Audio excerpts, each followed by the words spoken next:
Welcome to my channel. আজকে আমি বীজগণিত শেখাবো পার্ট 15 বীজগণিত সমাধান শিখো। আজকে এই যে অঙ্ক রয়েছে x/4 - x/2 3.1/2 x - x/3 এখান থেকে x এর মান বের করবো। তো প্রথমে কী করবো, x এরগুলো আমি এক সাইডে করে নেব। তো প্রথমে দেখো x/4 - x/2 এটা মাইনাসের যেদিকে আসলে প্লাস হবে x/3 সমান এটাকে যা আছে তাই রাখো। এবার দেখো 4 2 3 এদিকে আমি লসাগু করে নেব।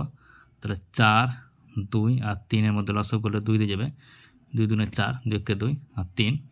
তো লসাগু কত হলো, 2 2 4 3 4 12। তো লসাগু 12 পেলাম। তো আমি এবার কী করবো, 12টা এখানে লিখবো।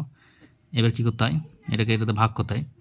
অর্থাৎ 12কে 4 দিয়ে ভাগ করলে 3, যা পাবো তার সঙ্গে গুণ করতে হয়। তাহলে 3x, 12কে 2 দিয়ে ভাগ করলে 6, তাহলে 6x প্লাস 12কে 3 দিয়ে ভাগ করলে 4 4x সমান 2। এটাকে পূর্ণ ভাঙলে হবে 3 2 6 এটাকে 7 7/2 3x আর 4x যোগ করলে 7x, তাহলে 7x - 6x বাই 12 সমান 7/2 হবে। এবার দেখো এখানে বিয়োগ করলে হবে 7x থেকে 6x বিয়োগ করলে একটা x পাবো, তাহলে x/12 সমান হবে 7/2। এবার কোনাকুনি গুণ করে নাও, তাহলে কোনাকুনি গুণ করলে হবে 2x সমান 7 সঙ্গে 12 গুণ 7 × 12, তাহলে x সমান কত হবে 7 × 12/2।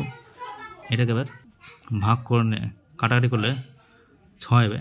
তাহলে x এর মান কী পাচ্ছি আমি, 6 আর 7কে গুণ করলে 42। তাহলে x এর মান আমি সমাধান পেলাম কত, 42। এরপর দেখুন নেক্সট অঙ্ক রয়েছে x + 1/8 প্লাস x - 2/5 সমান x + 3/10 প্লাস 3x - 1/20। এখান থেকে আমাকে x এর মান বের করতে হবে।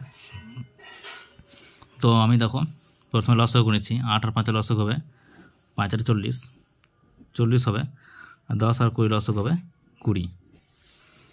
এবার দেখো 5 8 40, তাহলে 5 দিয়ে গুণ, তাহলে 5x + 1 প্লাস এটাকে কত 8 40কে 5 দিয়ে ভাগলে 8 8x - 2। এটা দেখো 10 2 20 2 দিয়ে গুণ, তাহলে x + 3 প্লাস এটাও 1 দিয়ে গুণ মানে 3x - 1 হবে।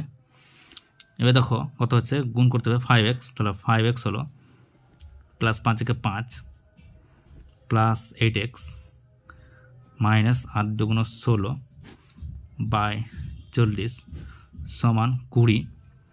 এখানে দেখো কত হবে 2x প্লাস 3 2 6 প্লাস 3x - 1। এবার দেখো 5x 8x যোগ করলে হবে 13x মাইনাস 16 থেকে 5 বিয়োগ করলে হবে 11 40 সমান এদিকে 20। 2x আর 3x যোগ করলে হবে 5x, 6 থেকে 1 বদলে 5। 40 আর 20 কাটাকাটি করে নাও 2, কোনাকুনি গুণ করে নাও। 13x এর সঙ্গে x মানে 1 গুণ করলে 13x হবে মাইনাস 11 সমান 5 2 10x প্লাস 5 2 10। এবার দেখো এক্সগুলো এক সাইডে করে নাও, তাহলে 3x - 13x - 10x সমান 10 প্লাস 11 হবে। আর এখানে 3x সমান 10 এর আগে 21 হবে, তাহলে x সমান কত হবে, 21কে 3 দিয়ে ভাগ, 3 7 21, তাহলে অতএব x এর মান আমি কত পেলাম 7 পেলাম। তাহলে এখান থেকে আমি x এর মান 7 পেলাম। তাহলে আমি দুটো অঙ্ক করলাম, প্রথমটা x এর মান হচ্ছে 42 আর পরেরটি হচ্ছে 7। তো ভিডিওটা ভালো লাগলে লাইক শেয়ার আর নতুন হলে সাবস্ক্রাইব করেন এই ধরনের ভিডিও পাওয়ার জন্য।